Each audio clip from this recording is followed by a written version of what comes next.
Alright. Before we get into this video, you guys, I just want to say happy Thanksgiving. I hope y'all eat some good food today. And yeah, I mean, that's it. I just got done playing flag football, you feel me? Out there in the mud, out there in the dirt. Yeah, real dirty, real grimy. This the look for today. Hope y'all like it. Alright, let's get straight into this video though. We got Midwest Crime. Shout out to y'all boys. When he realized he helped kill his son. Man, hey. This sounds like it's gonna be a good one. Hello, I need someone to tell me what's going on. Help me! Late in the night on June 5th, 2021, officers from the Woodbury and Oakdale Police Department in Minnesota receive a slew of 911 calls about a drive-by shooting that took place in a residential neighborhood at a high school graduation party. Dispatch begins notifying officers of a white Tahoe that is potentially involved. Multiple officers patrol the area, while others secure the scene of the shooting and gather information. Stay in your house. Hey, what house is this, guys? All right, hands. Show me hands. Show me hands. Don't move. Right here, this house. Okay, nobody move. Someone shot? Yes. Where? I don't know. Walk to me. Walk to me. We didn't shoot. Walk to me. Okay. Just follow our orders and we'll figure this out. While this is going on, officers discover the white Tahoe speeding by. Again, Woodbury splits either white Tahoe or white Escalade driving fast by 611. Get out here. My house is full of people. 719, I need a lot of cars to the house. A lot of cars out. 576, I got a white SUV, northbound Century, high rate of speed, passing Upper Afton. Everybody out, let's go. There's a baby. Okay, well, we need you out here. Everybody to come out of my house. Everybody. After the officer clears the house, he continues to inspect the rest of the scene. Soon, officers will question them further on what happened. Right now, the main priority for officers involves capturing the suspect and ending the pursuit. 7131, I'm coming down 94, I'm almost to Century. Almost at 94. Westbound 94 from Century. 7131, I'll be behind him shortly. 7131, I'll be behind 76. Still high rate of speed, passing vehicles, run the frontage road. Passing vehicle down the frontage road.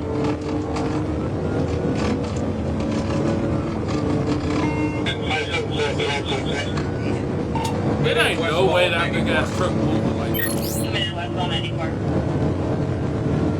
Still westbound under Ruth. Westbound under Route.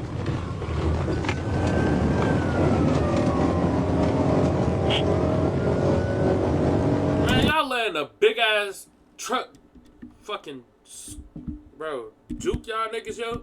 Like, this nigga white lining the fuck out of them right now, bro. Like, I think I was put back in my phone time. Approach 261, CS 120.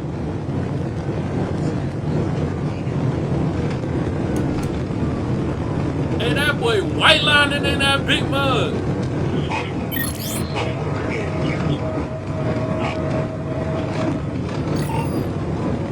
Over Johnson Parkway by St. Paul in Ramsey County. Over Johnson Parkway, we're advising on LTAC 1. Like, is this foot even on the gas? I know the cop car is fast. 7131, I'm left on Paul calling.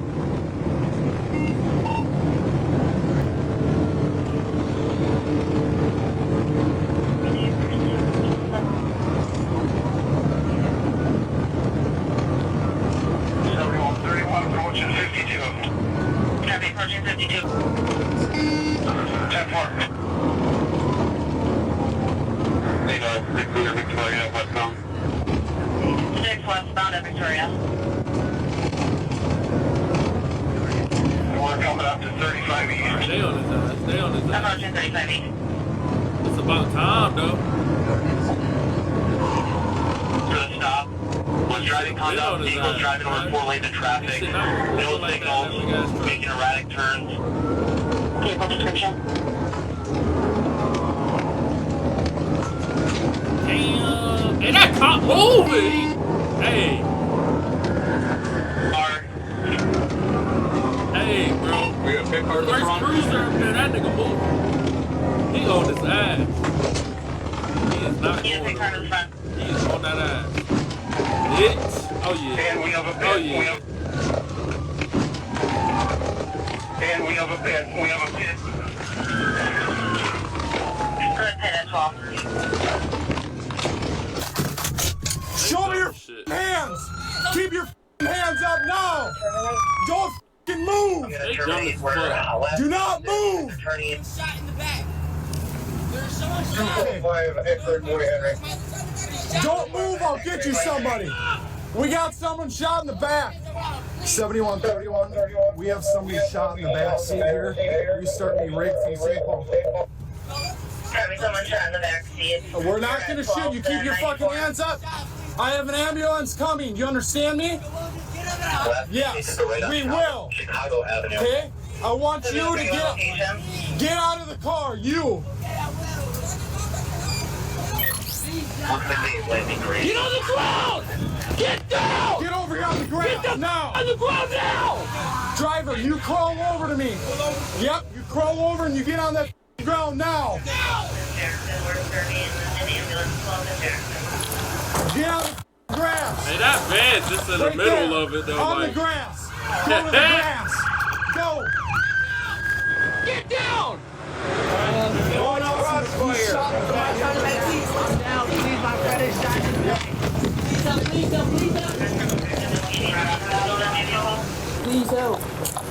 I'll slap your hands. Where's he shot at?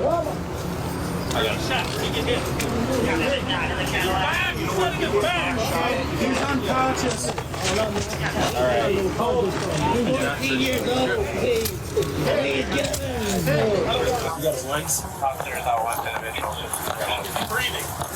I can't tell. I don't think so.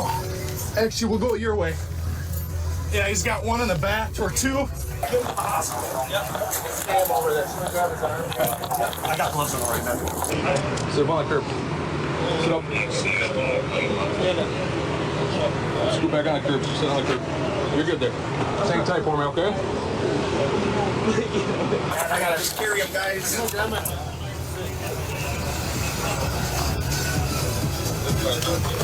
What the hell is they listening to? Hey, them niggas was on the... Bro, I ain't even gonna say drill. But them niggas was fleeing the scene, white lining to that. Yo, they deserve to get caught. Like, bro. Is there a Xavier here? No, sir. Do you guys know Xavier? No. Okay. This officer inquires about a known individual attendee of the graduation party, Xavier. Back at the crime scene, witnesses noted known attendee Xavier and two of his friends got into a physical altercation with another attendee, Davion, before the shootout occurred. After Davion and his group of friends left, witnesses shared that Xavier and others fired their own guns at the vehicle involved in this chase. Xavier and his group of friends apparently took off immediately after the shooting. Nobody seemed to know where they were, nor would they find them that night. Shortly after this, 911 operators would get a call regarding a possible domestic situation they initially thought was unrelated to this case. However, they would soon learn that the call came due to the shooting victim's mother, Trisha, crying out in remorse over her 14-year-old son being shot. While officers are on scene at her home, Trisha's other son, 16-year-old Davion, his girlfriend, 19-year-old Brianna, and a friend to the family. That was me in high school, man. Our girl was 19, man. Hey, that 3-year gap ain't that. Hey, that ain't shit, man. That ain't shit. Referred to I was a junior, she was a senior, so. as an auntie arrive. The two kids are panicked about what they just experienced. At this point, officers know that the 14-year-old in the backseat of this vehicle was shot and that the driver was indeed rushing to the hospital. After securing the scene, multiple officers lift the 14-year-old up, each appearing to grab one limb each, and physically carry him about 50 yards over to Regions Hospital, a level 1 trauma center in St. Paul. The man driving the vehicle was soon discovered to be the boy's stepfather. Hey, are any of you guys injured? No. You're okay? You're okay? I'm just trying to get him to the hospital. Hey, you're okay? Yes. Are you injured? Oh my God.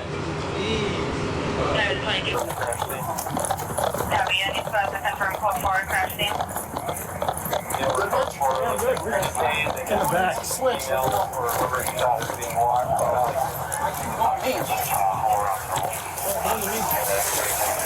Switch out? Which door are we going in?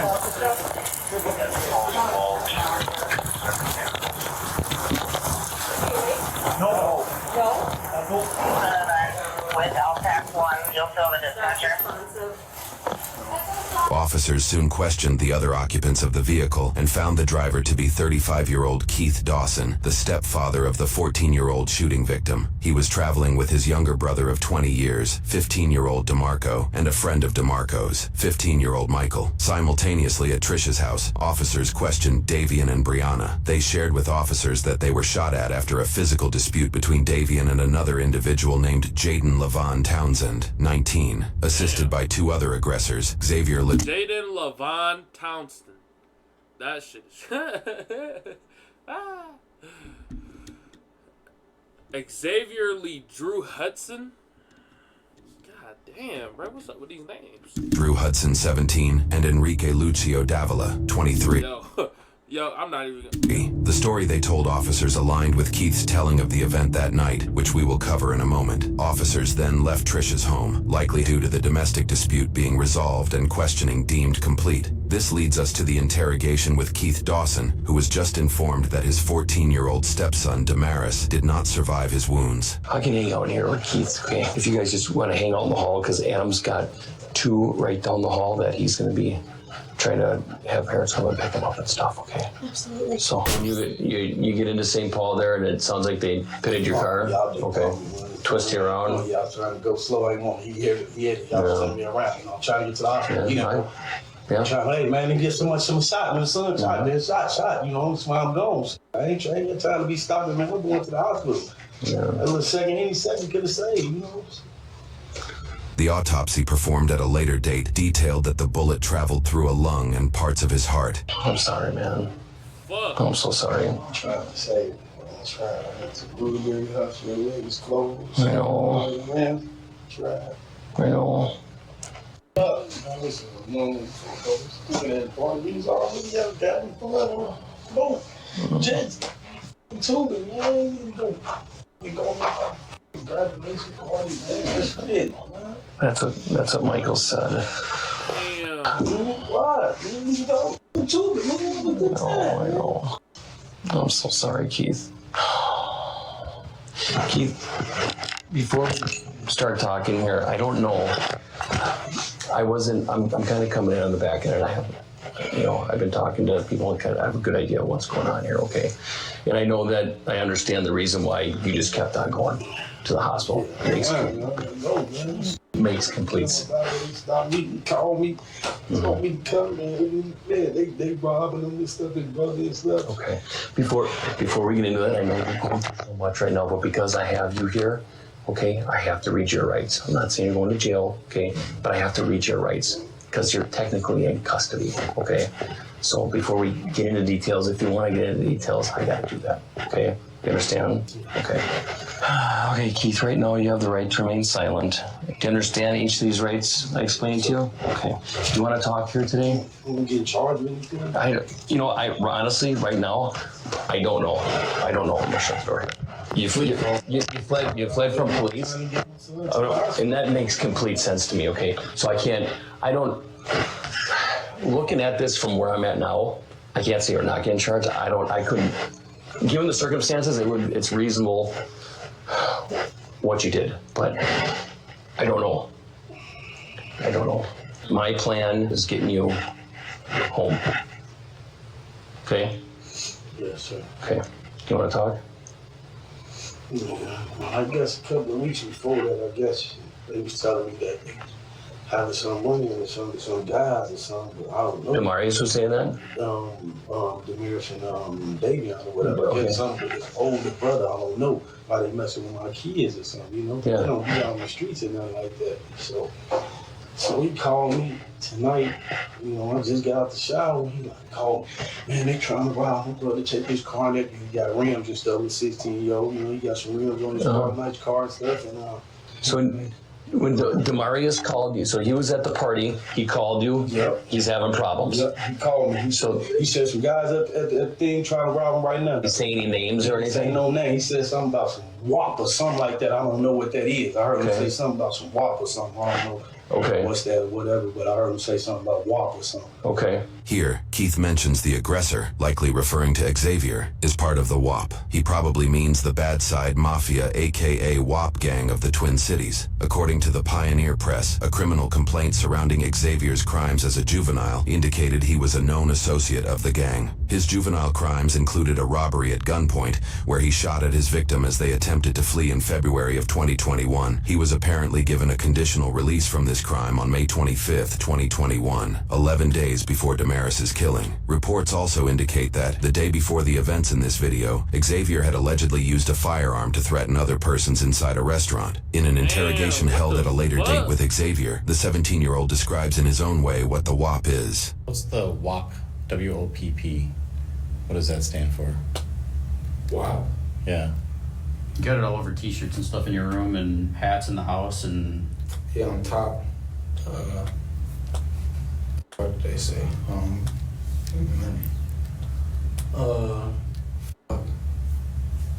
have no brain fart right now. But WAP and BSM are the same thing though. BSM? What's BSM? Bad Side Music. So I could be like on WAP, I could be like on the WAP, or I could be like on BSM. So it's like the group that you rap with? Yeah. Okay. So I'm coming trying to get there. By the time I got there, I pulled up and started shooting both sides, you know what I'm saying? So when you got there, you saw this, you heard the shots? Yeah, when I got there, I pulled up.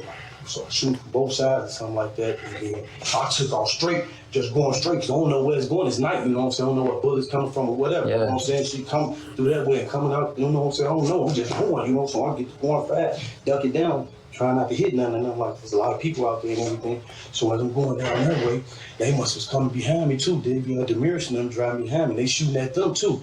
You know what I'm saying? So I guess when they shooting at them, by the time we got to the end, it's a roundabout, like a dead end thing. Now I don't know my. Was it like a park? Yes, a park down there. So I get right there. They get right there. I see them. I'm thinking this the dude, and I'm finna start shooting. But that was David and Damaris. And they tell me, Damaris shot, jump out. I grab him and put him in the Tahoe with me to try to hurry up and run him to the hospital. Me and DeMarco And Michael. Yep. We all jump in the car. Here, he shot. Where? I don't know. I'm picking him up. I don't see no blood on me or nothing. Pick him up, throw him in the car. I'm flying. This scene that Keith shares here is captured during a 911 call. Starting date Saturday, June 5th, 2021, 22 hours 43 minutes 8 seconds.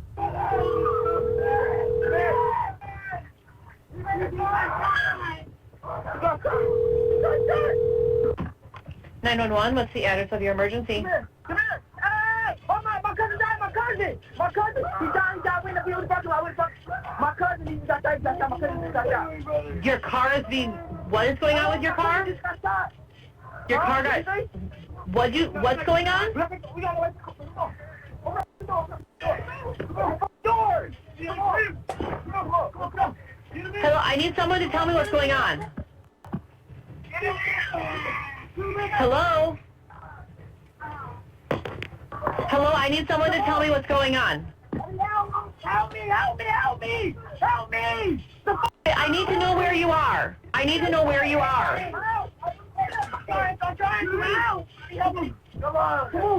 I need to know where you are.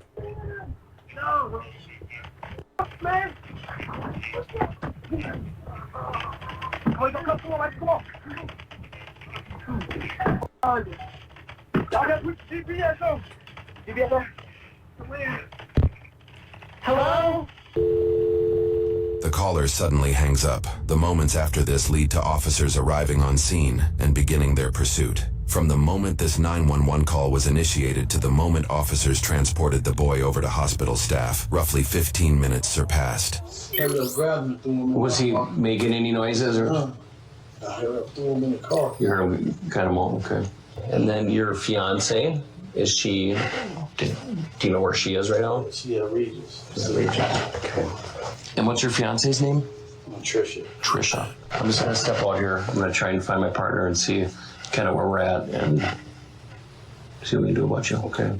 After this officer left the room, he found Keith and his party's telling of the situation contradicted other witness statements collected at the scene of the crime. Shortly after this discovery, the officer returns to question Keith again with this newfound information. All right, Keith, this is my partner, Paul, here. Hi. Paul was at the scene, and he talk to some people to try to get the perspective of what happened there, okay? Our goal is to find out exactly what happened.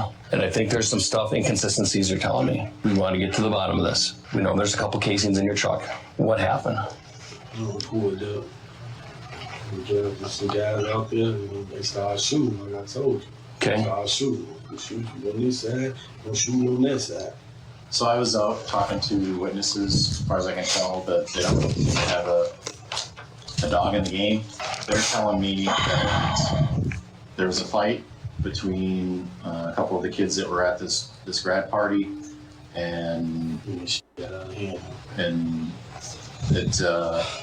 Davion was saying something similar to, I'm gonna make some calls and I'm gonna keep this bitch up and blah, blah, blah, blah, blah. And within 10 minutes or less, they see a white Tahoe come into the neighborhood. One person said it was kind of creeping with the person looking all around. And then another person said that it was kind of driving and like quick stopping, like it was looking for somebody or looking for something. And I got people that were standing by a car across the street right next to it. And I got people standing at the foot of the driveway that see this car come in. They see a lone male driver in a light SUV, lean over and start popping rounds. They see the flash coming on the inside of the car. They saw nobody else in this SUV, and that is the first shots being fired towards this other group. And then there's a slight pause, and then just a rally of bullets flying and everywhere, and everyone went scattering and running and hiding and ducking.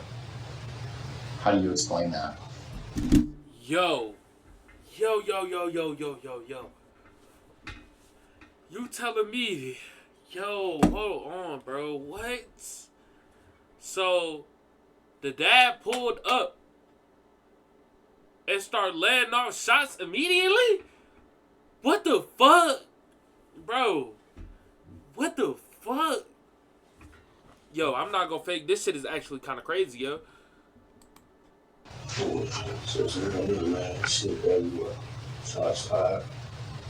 Did you fire back? Yeah, I did. Okay. Five. I appreciate you being honest. Okay. Did you fire first? Yeah, five. You did? The shots started firing, man. You heard shots and started firing? Or Shots just started firing. Okay. Did they start before you started, or did you start because there was some stuff told to you by people that were there that made you feel like you needed to react in a certain way to protect your family or to protect whatever? I was trying to rob and take my stuff from my kids and stuff. And stuff kept going on or whatever, man. Okay. So who fired first? Five first. You did? How does that resolve the conflict between your kids and these kids? Or was it just anger? Or? Anger, man. They keep. Where's the gun? Man, they keep. Wow.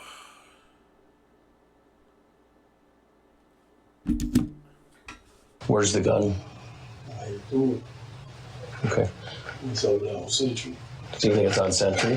So Century in the parking lot. Century in the park. What parking lot? It's a parking lot over on Century by the SA over there, by that apartment building. Okay. We need to try and figure out where this gun is so it doesn't, a little kid don't pick up this gun. Okay. I'm gonna pull my map out.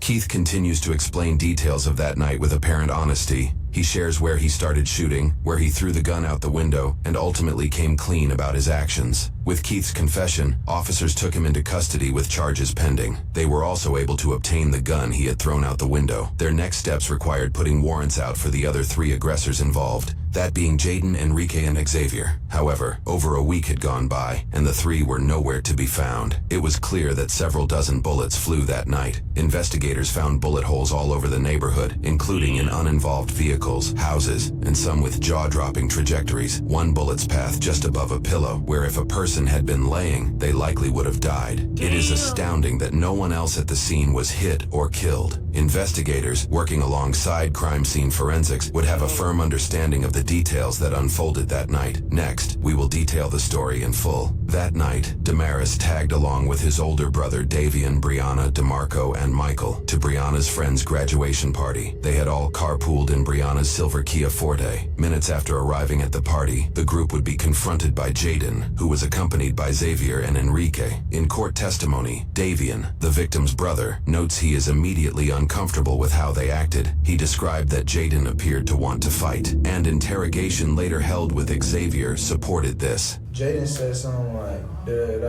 hey bro, wasn't you like trying to get a gun to shoot at us and stuff like that? Then Davian like, nah, I don't know what you're talking about. Jaden's like, yeah bro, why ain't you just talk to me like a man or something? I feel disrespected, can we fight? Davian was like, nah bro, I'm not fighting you and shit. Davian detailed that his little brother said he was ready to leave. Davian agreed before Jaden, Xavier, and Enrique blocked them. Davian testified that Enrique lifted up his shirt and revealed a gun in his waistband as he said, "Don't try anything." Enrique then tried to take whatever was in Davian's pockets. Davian in this moment recognized Xavier not just as a classmate from school, but also as a client. Davian had cut hair as a barber and had just cut Xavier's hair weeks prior to that night. His father, Keith, even mentions this during his interrogation. My son, he cut hair. Davian cut hair. I guess these same little kids have been over at our house. Davian noted in court testimony, "I kept telling Xavier, I said, get your friends. I said, I just cut your hair. I have nothing." Jaden then suddenly smacked Davian with an open hand. After that, Davian grabbed his little brother and gathered his group to leave. As he did so, Davian shares in court testimony, Xavier said, "I better see no windows come down or I'm flipping your car," implying he would shoot at them if they appeared to act in a drive-by shooting. During his interrogation, Xavier claimed to have no part in this particular situation, but that everyone was looking at him because of his status as a rapper. I'm looking at everybody, and then everybody looking at me, right? Literally, the whole party knows me because I'm a rapper, you feel me? They all know me, you know, they listen to my music and stuff like that. They my fans or whatever like that.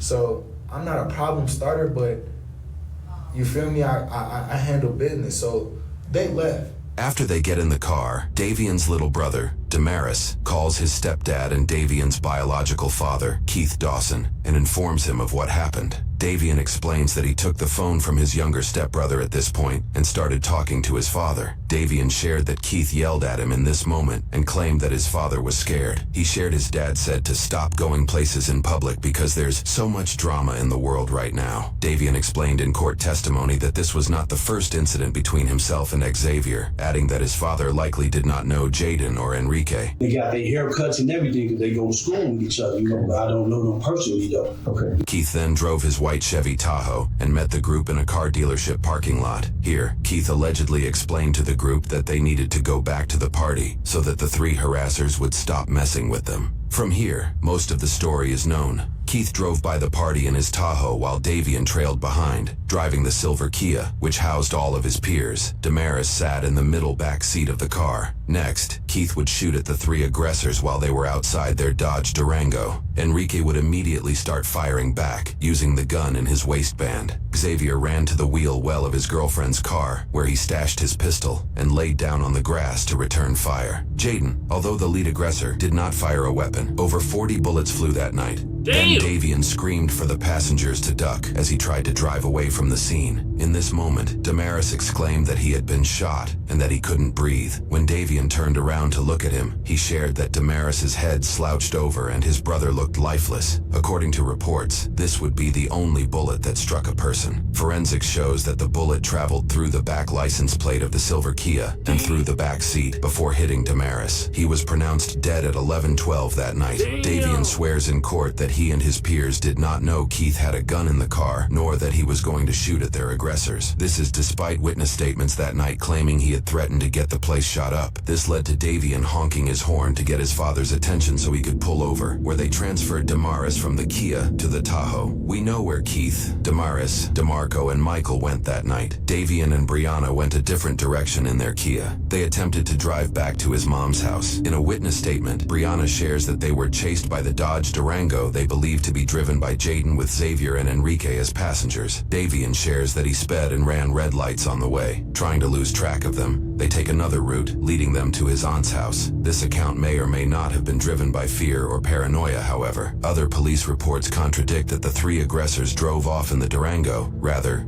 Xavier, his girlfriend Alexis, Enrique, and others got in her red Honda Civic and were followed by Jaden in his Durango, where they stopped at a gas station and then went to Xavier's home. Because Xavier had a juvenile criminal history, officers were already familiar with him and his address and attempted to extract him from his home that night. Though officers were not able to find him, Xavier shared a surprising revelation about where he was that night. So you were still kind of in the area when Oakdale PD showed up at your house? Oh, I watched everything happen. Like, I watched them surround my house 4 times. Did you stay there all night and watch it? Damn near. I heard, them say my name.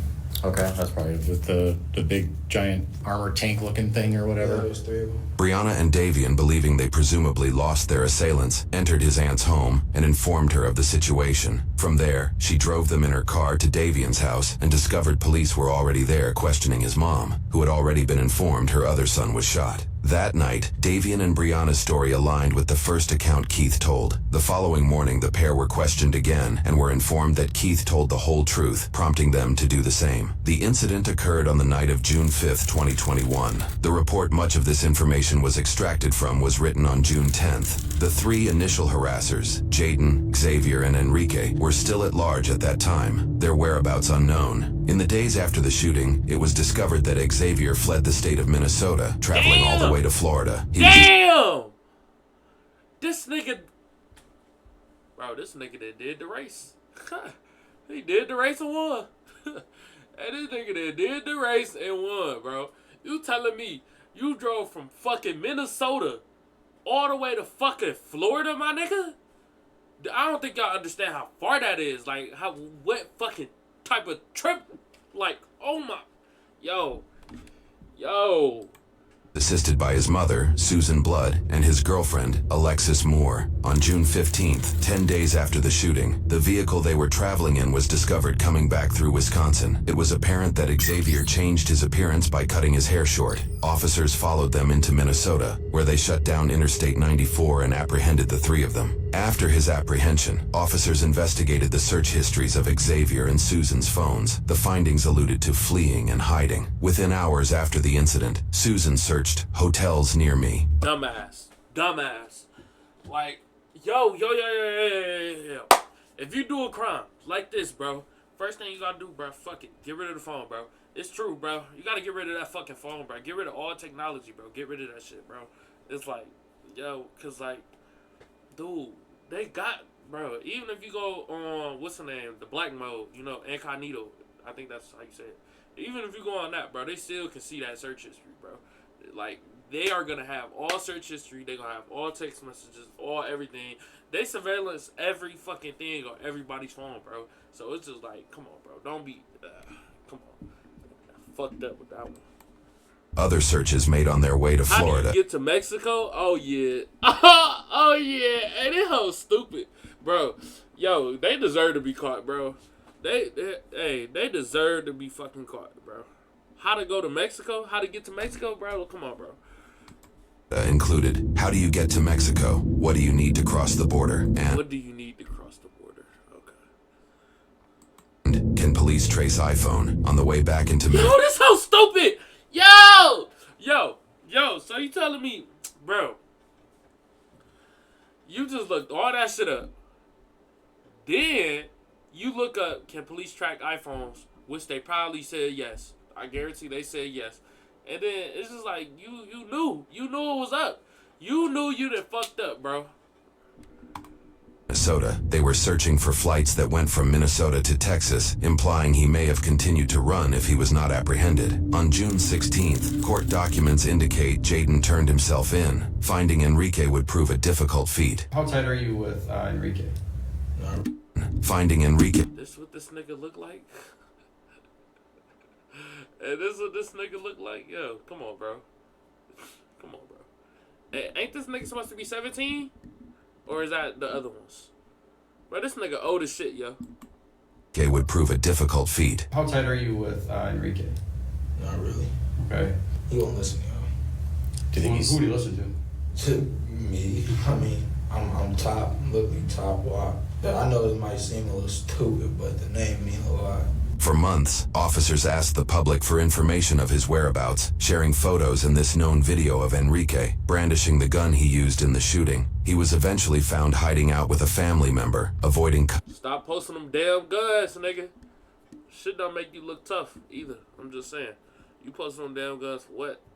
Ooh, you gonna shoot me through the phone. Ooh, he's a real gangster. Ooh, that's a real nigga right there. Nobody's thinking that. First thing they thinking is, yo, this nigga retarded. Yo, this nigga's actually stupid. Like, what's wrong with this kid? Yep. Custody all the way until September 30th, 2021, nearly 3 months later. During interrogations, Xavier admitted to shooting 19 shots at the white Tahoe, a statement that forensics would find accurate. I know how many times I shot. How many? I shot 19 times. He dumped that bitch, man. Only controlled shots I had was them 5 shots. So the first 5 were more controlled. Yeah, the first. And then you were going for like I don't know, fire superiority kind of thing. Right. An amended criminal report notes that Xavier had a previous charge of delinquent felony possession of ammunition, pistol, or assault weapon by a person under the age of 18. This legally made him ineligible to possess a firearm. Investigations found that at least 21 bullets were shot from Enrique's gun. Around 4 shells were found in Keith's Tahoe. In his interrogation, Xavier freely gave his opinions on the whole situation. I didn't have a problem with this little kid that passed away from me. I feel really bad, but his dad's gonna live with that shit. Yeah, this is one of those circumstances where everything had to fall in order. At the end of the day, you know what I'm saying? Like I said, I wouldn't have caused the problem. Yeah. I would have left it at what it was. They took it in their power to call their dad, meet with their dad, and come shoot at us. You fucked up, like that's your fucking fault. That's what's making me so. Hell yeah. It is. And that's the sad shit though. It's fucked up to say all of that. But it's so sad because it's true. That's what make it even worse, bro, because it's true.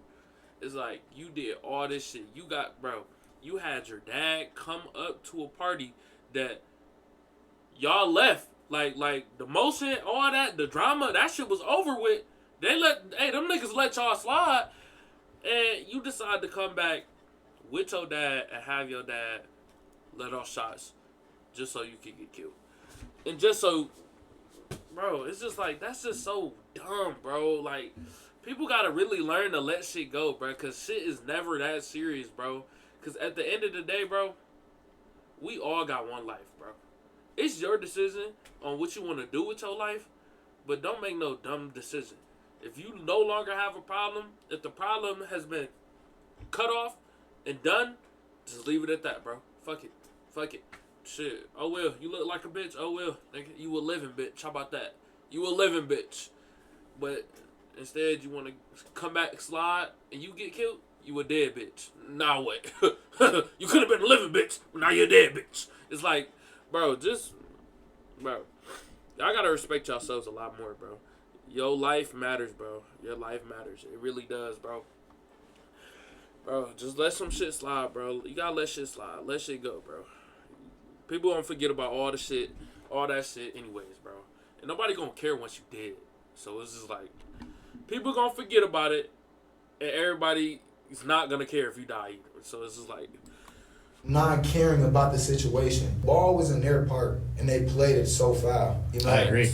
And it ended up in a little boy's life being taken. That shit is tragic. He could have left it alone. He should have been the grown man he's supposed to be and left it alone. But we started a gun battle in the middle of a residential neighborhood that left one kid dead, a bunch of houses shot up. Just wish I would have stayed at home.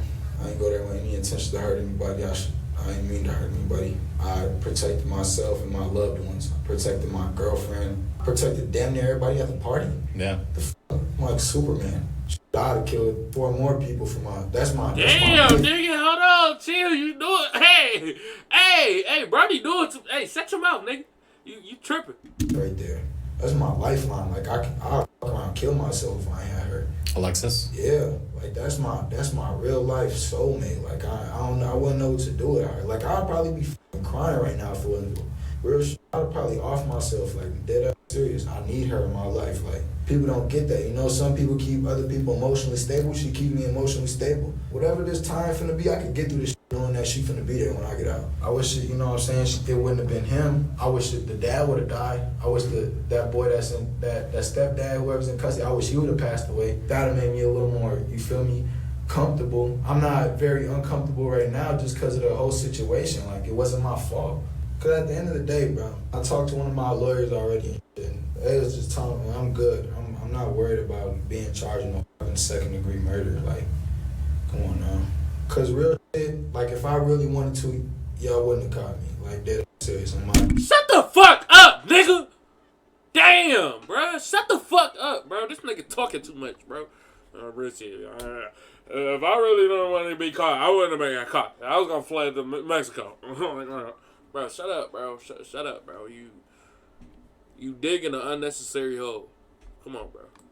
My dead daughter, y'all wouldn't have caught me. I was away. But me just having the decency and understanding that things need to get in progress so things could come to the light and I could be. My bad, y'all, bro. I'm not gonna lie. This whole video, my stomach has been growling, bro. I have not ate since yesterday. Black folks know what I'm talking about. When it's Thanksgiving the next day, you don't eat. You don't eat. You don't eat. You starve. You suffer. You wait. Now, I got some time. It's only 12:10 right now. Dinner don't start till like 4 or 5. So it's like, hey, gotta thug it out, man. Drink that water, man. Thug it out. My fucking case on me not being a second-degree murder. Today, 6 individuals were charged for crimes related to this case. 2 months after the incident, Xavier's mom, Susan, and his girlfriend, Alexis, were similarly charged for assisting Xavier in fleeing. While Alexis's past record is relatively clean, Susan has previous charges relating to forgery, identity theft, and property damage. For this case, they each faced 1 count of aiding an offender to avoid arrest, and 1 count aiding an offender as an accomplice after the fact. Days after their arrest, Alexis posted a $25,000 non-cash bond, and Susan posted a $30,000 non-cash bond. Susan took a plea deal and was convicted of aiding an offender to avoid arrest. Her other charge was dismissed. She was sentenced to prison for 1 year, but that was stayed. Instead, she will serve 4 years of supervised probation, which will end in February of 2026. Alexis also took a plea deal and was convicted of aiding an offender to avoid arrest. Her other charge was dismissed. She will serve 180 days in jail, with the option of serving that time in home detention. She was also put on 4 years of supervised probation. Additionally, she has to pay a restitution of roughly $250 to the Minnesota Crime Victim Reimbursement Program. If all goes as planned, her probation will end in June of 2026. The stepfather, Keith, also faced numerous charges. This would not be Keith's first entanglement with the law, having faced numerous convictions in his past. These included charges related to a drive-by shooting, burglary, and possessing dangerous weapons as a prohibited person. He also has multiple charges related to theft of a motor vehicle and check forgery. His record starts back when he was 18 years old and shows roughly 10 years of prison sentences between 2004 and 2021. For this case, Keith was charged with 1 count of drive-by shooting, 1 count of possessing a firearm with a previously convicted crime of violence, and 2 counts of second-degree assault with a deadly weapon. After his arrest, he was given a $175,000 non-cash bail, which he posted 5 months later.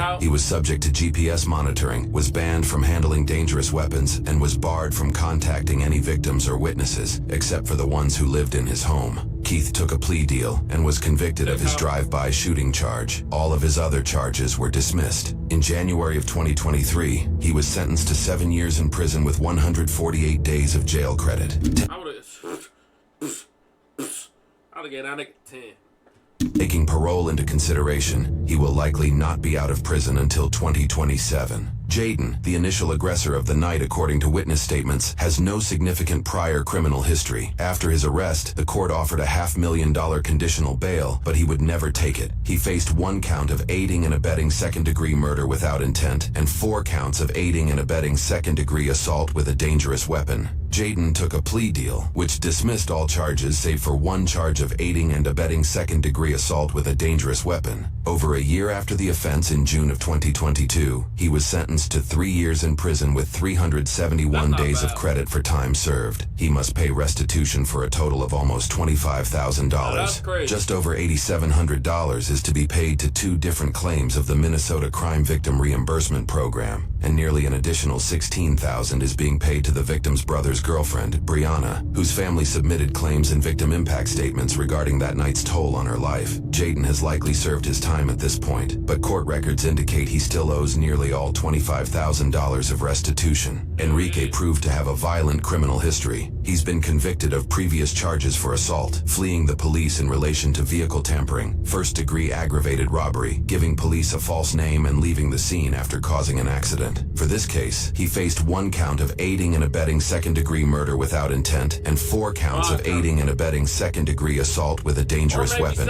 Through investigations, it was found the bullet likely fired from Enrique's gun was the one that struck and killed 14-year-old Damaris. This was based off of analysis connecting the bullet to his firearm and DNA and video evidence linking the firearm to his possession over Xavier. He took a plea deal and pled guilty to 1 count of aiding and abetting second-degree murder without intent and 1 count of aiding and abetting second-degree assault with a dangerous weapon. His other 3 counts were dismissed. For 1 count of aiding and abetting second-degree murder, he was sentenced 20 years in prison with 946 days of credit. For second-degree aiding and abetting with a dangerous weapon, he was sentenced 3 years and 3 months, but this would run consecutively, making his total sentence 20 years. Needing to serve at least 2/3 of his sentence before being eligible for probation, he will likely be in prison until nearly 2038, when he will be 41 years old. He is also jointly responsible for the restitution applied to Xavier's case. Xavier, who was 17 at the time of the incident, held a juvenile record that reports say included robbery at gunpoint, along with alleged armed threatening and possible gang associations. The incident took place 2 months before his 18th birthday. This fact, along with the seriousness behind his current and past crimes, caused him to be tried as an adult. For this case, he originally faced charges of 1 count of aiding and abetting second-degree murder without intent, 4 counts of aiding and abetting second-degree assault with a dangerous weapon, and 1 count of possession of a dangerous weapon as an adjudicated delinquent. 5 months after his arrest, he paid a $750,000 bail using a bail bond. However, it appears the court reversed that decision months later, apprehending him once again. They would eventually offer a $5 million cash bond that would never be taken. Through court deliberations, Xavier faced increasing charges of second-degree assault. He originally pled not guilty to all charges. During court testimony, Jayden apparently made an unexpected appearance. He was able to do this as the trial took place in late 2023, while he was out on probation. Reports by Fox 9 indicated Jayden had to be escorted by security out of the courthouse. Court transcripts also share a disturbance that happened in the parking lot during the trial that prompted an increase in security which may or may not be related. In September of 2023, Xavier was found guilty on all 10 counts he was tried for, which included 1 count of aiding and abetting second-degree murder with an added statute of murder, 5 counts of aiding and abetting second-degree murder with a dangerous firearm with a prior violent criminal history, and 4 counts of second-degree assault with a dangerous weapon. He would ultimately be convicted to 1 count of aiding and abetting second-degree murder and 2 counts of Man, lock that nigga up though with a fucking key, yo. Hey, these YNs don't deserve to be free. Oh, God. Hey, I'm not a YN just because I wear this shit. Trust me. I'm not a YN. Degree assault with a dangerous weapon. His total sentence is 37 years and 3 months with 690. Lock that nigga up. Throw away the fucking key. That nigga ain't getting out till he's 60. 2 days of credit. He'll have to serve roughly 23 years and 8 months before being eligible for probation. Xavier will likely not be out of prison until nearly 2048, when he will be 44 years of age. He must also pay a total restitution amounting to just over $16,000, for which Enrique is jointly responsible. Just over $8,700 is to be paid to 2 different claims of the Minnesota Crime Victim Reimbursement Program, and just over an additional $7,000 is being paid to the victim's mother, Tricia. Currently, Xavier is going through the Court of Appeals in hopes to either reverse his verdict or reduce his sentence. That outcome is yet to be determined. It's not happening, buddy. You're in there for life. Great video. Great fucking video. I love these videos, yo. I actually really love these videos. if y'all have any videos y'all want me to react to, bro, yeah, go ahead and either send it to my gram, man, or just put it in the comments. Like, just be like, hey, react to this video, yada yada. You feel me? But yeah, though, man, go like my video. Like it right now. You see I like that video, so you like mine. Oh wait, you look. I want y'all to pay attention to this one. Subscribe. What? Oh, okay. Go do that for me though. I tell y'all this every single time. Do not be lame. All right, bro. Catch y'all in the next one, man. Happy Thanksgiving, yeah. Y'all go enjoy y'all food if you haven't already. And yeah.